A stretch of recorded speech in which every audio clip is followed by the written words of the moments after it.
اللہ تبارک و تعالیٰ نے اپنی اصلاح رائب کتاب کے اندر ارشاد فرمایا لَتَجِدَنَّ أَشَدَّ النَّاسِ عَدَاوَةً، تو ضرور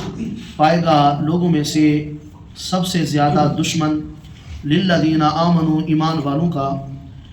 الْيَهُودَ وَالَّذِينَ أَشْرَكُوا، یہودی اور مشرک لوگ۔ سب سے زیادہ لوگوں میں سے جو ایمان والوں کے دشمن ہیں وہ یہودی ہیں اور مشرک ہیں۔ مشرک اور یہودی یہ سب سے زیادہ دشمن ہے مسلمانوں کے۔ وَلَتَجِدَنَّ أَقْرَبَهُمْ مَوَدَّةً لِلَّذِينَ آمَنُوا، اور تو لوگوں میں سے سب سے قریب دوستی میں، محبت میں پائے گا لِلَّذِينَ آمَنُوا، ایمان والوں میں، الَّذِينَ قَالُوا إِنَّا نَصَارَى، وہ لوگ کہ جو کہتے ہیں کہ ہم عیسائی ہیں، اپنے آپ کو جو عیسائی کہتے ہیں وہ ایمان والوں کے ساتھ محبت کرتے ہیں، دوستی کرتے ہیں۔ ذالک، اس وجہ سے بِأَنَّ مِنْهُمْ قِسِّيسِينَ وَرُهْبَانَ، کہ ان میں درویش بھی ہیں اور علماء بھی ہیں، وَأَنَّهُمْ لَا يَسْتَكْبِرُونَ، اور وہ تکبر نہیں کرتے۔ اب اس آیت مقدسہ کا شان نزول آپ سنیں گے تو پھر اس کا صحیح معنی میں آپ کو ترجمہ سمجھ میں آئے گا کہ جب مسلمانوں کو مکہ شریف میں اذیتیں دی گئی، تکلیفیں دی گئی، تو شروع میں نبی پاک علیہ السلام نے حکم دیا صحابہ کرام کو ہجرت کرنے کا، تو صحابہ کرام نے حبشہ کی طرف ہجرت کی۔ اسے ہجرت اولا بھی کہا جاتا ہے۔ سب سے پہلے جو ہے وہ 11 مرد اور 4 عورتیں نے جو ہے وہ ہجرت کی حبشہ کی طرف، پھر اس کے بعد آہستہ آہستہ جو ہے وہ لوگ حبشہ کی طرف ہجرت کرتے رہے، یہاں تک کہ کافی تعداد ہو گئی، تقریباً 80-85 لوگ جو ہے وہ مکہ شریف سے حبشہ کی طرف جو ہے وہ ہجرت کر گئے۔ تو پھر کافروں نے وہاں بیٹھ کر میٹنگ کی، انہوں نے کہا کہ یہ تو اب یہاں سے جا رہے ہیں اور حبشہ کی طرف جا رہے ہیں، تو حبشہ میں بھی جا کر یہ اپنا کام کریں گے، اسے اپنے دین کو جو ہے پھیلائیں گے، کوشش کریں کہ ہم وہاں ان کو روکیں کہ وہاں بھی یہ اپنا جو ہے وہ کام نہ کر سکے۔ تو کفار کی طرف سے جو ہے وہ کچھ لوگ گئے تحفے تحائف لے کر، حبشہ کا جو بادشاہ نجاشی تھا، نجاشی کے پاس گئے تحفے تحائف لے کر، تحفے تحائف پیش کیے۔ اس کے بعد کہا کہ تمہارے ملک کے اندر کچھ ایسے لوگ آئے ہیں جو فساد ڈالنے والے ہیں، کہ جو تمہارے ملک کے اندر کچھ لوگ آئے ہیں، انہی میں سے جو ہے ایک بندہ ہمارے مکہ میں اس نے نبوت کا دعویٰ کیا ہے، اور یہ لوگ جو ہے اس کے پیروکار ہیں، وہ اپنے آپ کو نبی کہتا ہے، تو یہ لوگ فسادی ہیں، تو اپنے ملک سے جو ہے وہ ان کو نکال دے۔ کافروں نے نجاشی بادشاہ کو کہا کہ انہیں اپنے ملک سے تو نکال دے، تو نجاشی بادشاہ نے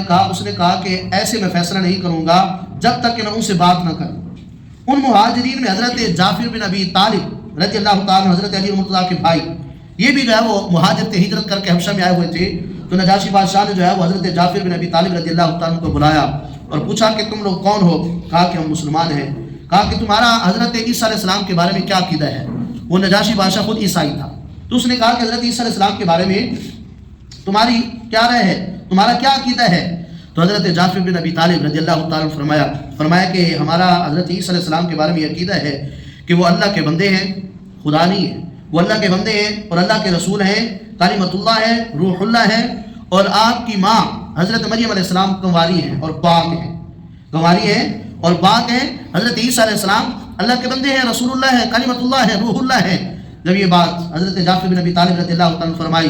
تو حبشی بادشاہ نے کہا یہ تو بالکل ٹھیک ہے، تمہارے نبی نے تمہیں سچ بتایا ہے، واقعی جو ہے وہ حضرت عیسیٰ علیہ السلام کی ہی شان ہے کہ حضرت عیسیٰ علیہ السلام اللہ کے بندے ہیں، وہ خدا نہیں ہے، تمہارے نبی نے بالکل جو ہے وہ سچ کہا ہے، اس میں جو ہے وہ ذرا بھر بھی ادھر ادھر بات نہیں کی۔ اس نے جو ہے وہ زمین سے ایک لکڑی اٹھائی چھوٹی سی، اس نے کہا کہ اس لکڑی کے برابر بھی جو ہے وہ ادھر ادھر بات نہیں کی کہ حضرت عیسیٰ علیہ السلام کے بارے میں جو سچ تھا وہ آپ نے جو ہے وہ بتا دیا ہے۔ پھر اس نے کہا کہ جو قرآن اترا ہے، جو کتاب اتری ہے، اس کی ذرا مجھے تلاوت سناؤ۔ تو حضرت جعفر بن ابی طالب رضی اللہ تعالیٰ عنہ نے قرآن کریم میں سے سورہ مریم کی تلاوت شروع فرما دی۔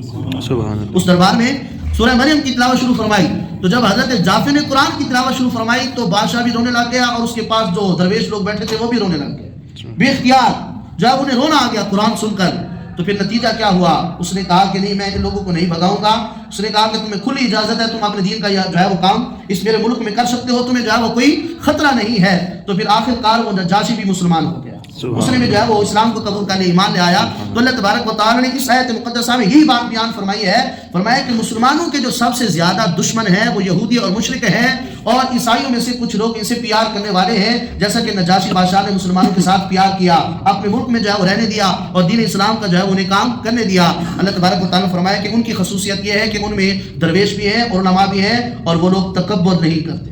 وَأَنَّهُمْ لَا يَسْتَكْبِرُونَ، وہ تکبر کرنے والے نہیں ہیں۔ اس کا مطلب یہ ہے کہ انسان کو سب سے زیادہ جو بات برباد کرنے والی ہے وہ تکبر ہے۔ تکبر